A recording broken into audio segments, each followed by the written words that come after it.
સુરતના કતારગામ વિસ્તારમાં એક સરકારી શાળાના બાંધકામને લઈને રાજકીય ગરમાવો ચરમસીમાએ પહોંચ્યો છે. શાળાનું સ્થળ અચાનક બદલી નાખવાના નિર્ણયને પગલે હવે શાસક પક્ષના કોર્પોરેટર અને ધારાસભ્ય આમને સામને આવી ગયા છે. તો બીજી તરફ વિરોધ પક્ષ આમ આદમી પાર્ટીએ પણ આ મુદ્દે પાલિકામાં મોરચો માંડ્યો છે. સમગ્ર વિવાદની વાત કરીએ તો આ સરકારી શાળાનું બાંધકામ પહેલા વોર્ડ નંબર 7 માં થવાનું હતું, જે હવે અચાનક બદલીને વોર્ડ નંબર 8 માં લઈ જવામાં આવ્યું છે. સૌથી ચોંકાવનારી બાબત તો એ છે કે હજુ સુધી આ શાળાના બાંધકામ માટે કોઈ વર્ક ઓર્ડર આપવામાં આવ્યો જ નથી. તેમ છતાં બાંધકામ શરૂ કરી દેવામાં ભ્રષ્ટાચાર અને અનિયમિતતાના આક્ષેપો થઈ રહ્યા છે. પાયલ સાકરિયા, નેતા વિરોધ પક્ષ, સુરત મહાનગરપાલિકા.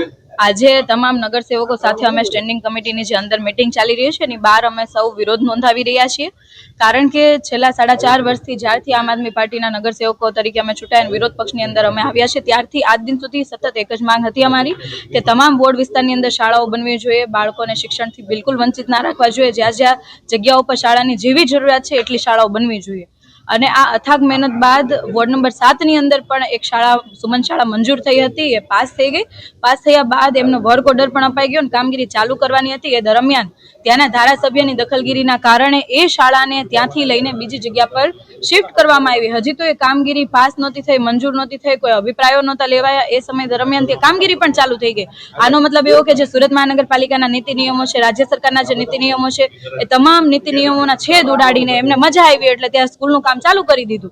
અમારી માંગ એ છે કે તમે સ્કૂલનું કામ ચાલુ કરો એનો વિરોધ નથી, તમામ બોર્ડ વિસ્તારની અંદર બનવી જોઈએ, પણ જે 7 નંબરમાં જે મંજૂર થઈ હતી ત્યાંથી કેમ શિફ્ટ કરવી પડી, ત્યાંથી કેમ ચોરી કરવી પડી? કારણ કે એ જગ્યા મોકાની જગ્યા હતી અને એ જગ્યા જો ખાલી રહેશે તો એમના મળતિયા, એમના બિલ્ડર, એમના માણસોને આપી શકાશે અને કરોડો રૂપિયાની કહેવાય ને કે લાવણી કરી શકાશે. એટલા માટે આ જગ્યાને આ સ્કૂલને શિફ્ટ કરવામાં આવી છે, જેની અમે સખત વિરોધ કરીએ છીએ. તમામ બોર્ડ વિસ્તારની અંદર બનવી જોઈએ, જે જગ્યાએ શાળા મંજૂર થઈ હતી ત્યાં બનવી જ જોઈએ.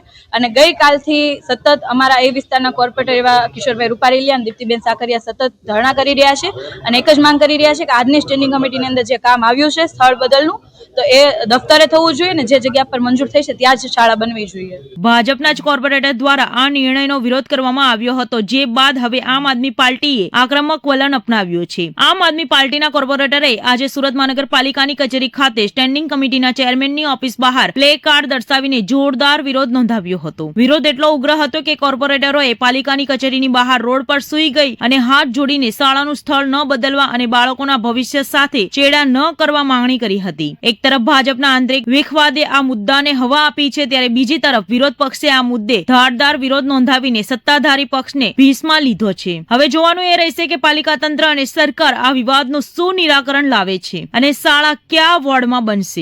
વોર્ડ નંબર 7 માં વેડ કતારગામમાં અમારા સ્થાનિક કોર્પોરેટરો નરેન્દ્રભાઈ પાંડવ અને જ્યોતિબેન પટેલની એક ભલામણ હતી અને જેથી ત્યાં સુમન સ્કૂલ અમે મંજૂર કરવામાં આવેલી હતી. પરંતુ અમારા સ્થાનિક ધારાસભ્ય વિનુભાઈ મોરડિયાની એવી ભલામણ હતી કે આ સ્કૂલ જ્યાં આના એકચ્યુઅલ લાભાર્થીઓ હોઈ શકે તે જગ્યાએ શિફ્ટ કરવામાં આવે અને તેને કારણે આ સ્કૂલનું લોકેશન બદલવામાં આવેલું હતું. પરંતુ અમારા સ્થાનિક કોર્પોરેટરો અને આજુબાજુની સોસાયટીના રહીશોની એવી ડિમાન્ડ હતી કે આ સ્કૂલ વોર્ડ નંબર 7 માં જ બનાવવામાં આવે, જેથી કરીને તે લોકો આનો મેક્સિમમ લાભ લઈ શકે.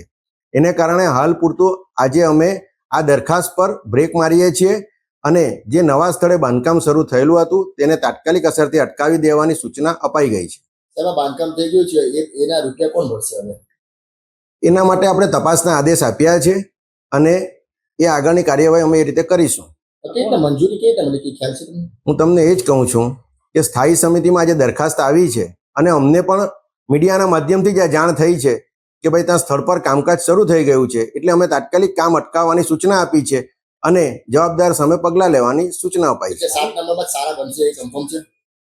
હમણાં હું તમને એ જ કહું છું કે વોર્ડ નંબર 7 માં જ્યાં આ સ્કૂલની ડિમાન્ડ કરવામાં આવી હતી ત્યાંના સ્થાનિક રહીશો અને અમારા સ્થાનિક કોર્પોરેટરો એ બંને સાથે ચર્ચા કરીને જ અમે આ બાબતે નિર્ણય લઈશું. સાહેબ, કેમ આટલા બધા દિવસ લાગ્યા? જ્યારે આ વિરોધ પક્ષે વિરોધ કર્યો તે બાદ કેમ લાગ્યો? વિરોધ પક્ષ તો ત્યાર પછી પિક્ચરમાં આવ્યો છે. આ સૌથી હું તમને કહું છું, વારંવાર કહું છું કે સૌથી પહેલા માંગ અમારા સ્થાનિક કોર્પોરેટર નરેન્દ્ર પાંડવ અને જ્યોતિબેન પટેલની જ હતી.